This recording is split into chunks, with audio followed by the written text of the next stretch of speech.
Hola chicos, ¿cómo están? Espero que se encuentren muy bien. Vamos con el libro de Manuel de Carreño, capítulo número 4 de la segunda parte del libro, del modo de conducirnos en diferentes lugares fuera de nuestra casa, artículo 1.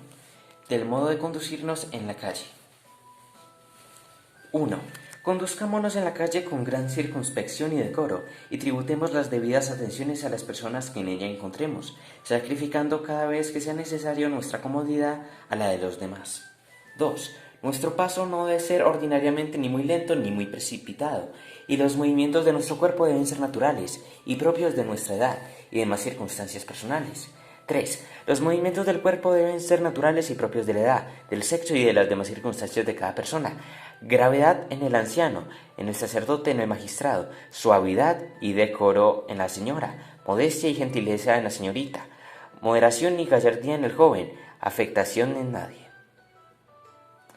4. Nuestras pisadas deben ser suaves y nuestros pasos proporcionados a nuestra estatura. Solo las personas ordinarias asientan fuertemente los pies en el suelo y forman grandes trancos para caminar. 5. No fijemos detenidamente la vista en las personas que encontremos, ni en las que se hallen en sus ventanas, ni volvamos la cara para mirar a las que ya han pasado. 6. No nos acerquemos nunca a las ventanas de una casa con el objeto de dirigir nuestras miradas hacia adentro. Ojo chismosos pues.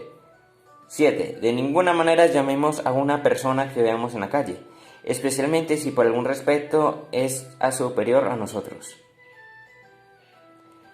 8. No está admitido el detener a una persona en la calle, sino en el caso de una grave urgencia y por muy breves instantes.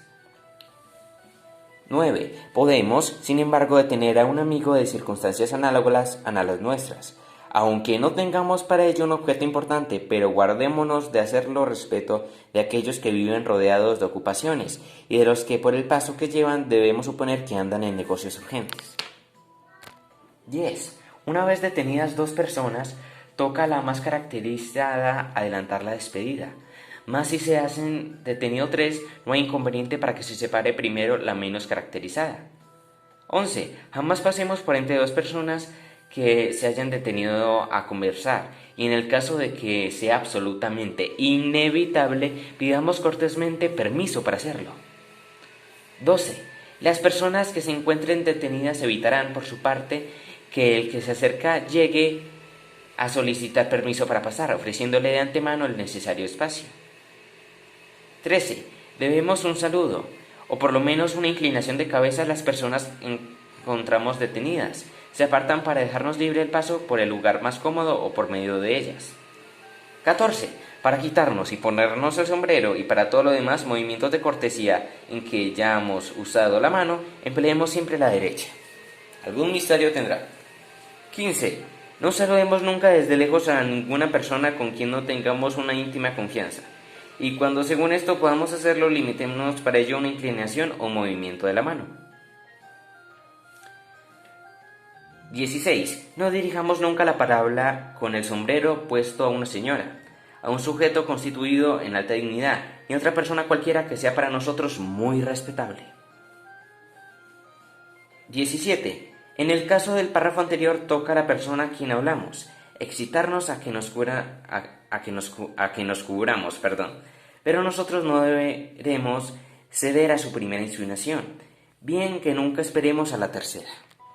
Es un acto muy civil el conservar o tomar la cera cuando ha de privarse de ella a una señora o a otra persona cualquiera a quien se deba particular atención y respeto.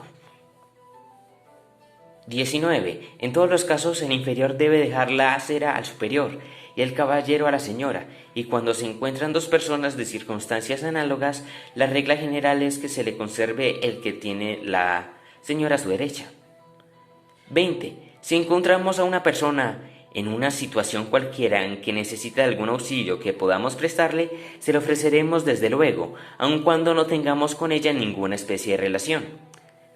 21. Al pasar por una iglesia cuyas puertas estén abiertas, quitémonos el sombrero en señal de reverencia, y si fuere en momentos en que se anuncie el acto augusto de la elevación, no nos cubramos hasta que haya terminado. 22. Tributemos un respeto profundo a todos los actos religiosos que se celebren en la calle, Y tengamos siempre muy presente que una persona culta y bien educada no toma jamás parte en los desórdenes que suelen formarse en las procesiones, en los cuales se falta no solo a los deberes de la religión y la moral que nos imponen, sino a la consideración que se debe a las personas que a ellas asisten con una mirada puramente devota. 23. Cuando advirtamos que el viático está en la misma calle que nosotros atravesamos, aunque sea a mucha distancia, nos quitaremos el sombrero y no cubriremos hasta que la procesión o nosotros hayamos variado de calle, y siempre que haya de pasar el viático por junto de nosotros, nos arrodillaremos doblando ambas rodillas, sea cual fuere el lugar en que nos encontremos. 24. Si yendo a caballo viéremos que vamos encontrándonos con el viático, tomaremos inmediatamente otra calle, y si no podemos hacerlo, nos desmontaremos, y no volveremos a montar hasta que la procesión haya pasado. Teniendo en cuenta que este punto sería especialmente para los jinetes, no es muy común ver a una persona pasando por la calle con un caballo. Pues en la ciudad, obviamente. Artículo 2. Del modo de conducirnos en el templo. 1. El templo, como antes hemos dicho, es la casa del Señor y por lo tanto un lugar de oración y recogimiento, donde debemos aparecer siempre circunspectos y respetuosos. 2. Desde que nos acerquemos al umbral de la puerta, quitémonos el sombrero. 3. Al entrar en el templo, cuidémonos de no distraer con ningún ruido la atención de los que en él se encuentren. 4. Guardémonos de llevar con nosotros niños demasiado pequeños, que por su falta de razón puedan perturbar a los demás con el llanto o de cualquier otra manera. 5. Dentro del templo no debe saludarse a ninguna persona desde lejos, y cuando ha de hacerse, se tiene que hacer de cerca, en un solo lícito y un ligero movimiento de cabeza, sin detenerse jamás a dar la mano ni mucho menos a conversar. 6. Aunque el templo es por excelencia el lugar de la oración, a ninguno le es lícito rezar tan recio que perturbe a los demás. 7. Abstengámonos de apartar la vista del lugar en que se celebren los oficios, para fijarla en ninguna persona. 8. Se falta el respeto debido a las personas que se encuentren en el templo, a más de ofenderse a la divinidad, omitiendo cualesquiera de los actos que, según los ritos de la Iglesia, son propios de cada uno de los oficios que se celebran. 9. No tomemos nunca asiento en la iglesia, sin que por lo menos hayamos hecho una genuflexión hacia el altar mayor. 10. Al pasar por delante de un altar en que esté depositado el Santísimo Sacramento, haremos una genuflexión, y al retirarnos del templo, si salimos por la puerta principal, haremos también una genuflexión hacia el altar mayor. 11. En los casos del párrafo anterior, doblaremos precisamente ambas rodillas, si la majestad estuviera expuesta. 12. También haremos una genuflexión cuando pasemos por delante de un altar donde se esté celebrando el santo sacrificio de la misa. 13. Al pasar por un lugar donde se encuentren expuestas a la veneración las imágenes del Redentor o de su Santísima Madre, haremos igualmente una genuflexión. Y cuando las efigies expuestas fueren de santos, haremos una inclinación en señal de reverencia. 14. Siempre que haya de pasar por junto a nosotros un sacerdote revestido que se dirija al altar o venga de él, nos detendremos y le haremos una inclinación de reverencia. 15. Respecto de la situación en que debemos estar durante la misa, observaremos las reglas siguientes. 1. Al principiar el celebrante del Introito ad altare Dei, nos arrodillaremos y así permaneceremos hasta que el acto del Evangelio en que nos pondremos de pie. 2. Cuando la misa tenga credo, haremos la misma genuflexión que hace el celebrante, al incartunados. 3. Terminado el orferio, podremos sentarnos hasta que el sacerdote diga Sanctus. 4. Al inclinarse el celebrante para pronunciar las palabras de consagración, nos arrodillaremos doblando ambas rodillas. 5. Cuando el celebrante, después de haber rezado las últimas oraciones, se dirija al medio del altar, nos pondremos de pie, y al acto de la bendición haremos una inclinación de reverencia. 6. En las misas solemnes podremos además sentarnos cada vez que se siente el celebrante. 7. Una mujer debe permanecer siempre arrodillada, fuera de los casos en que, según las reglas precedentes, es permitido sentarse.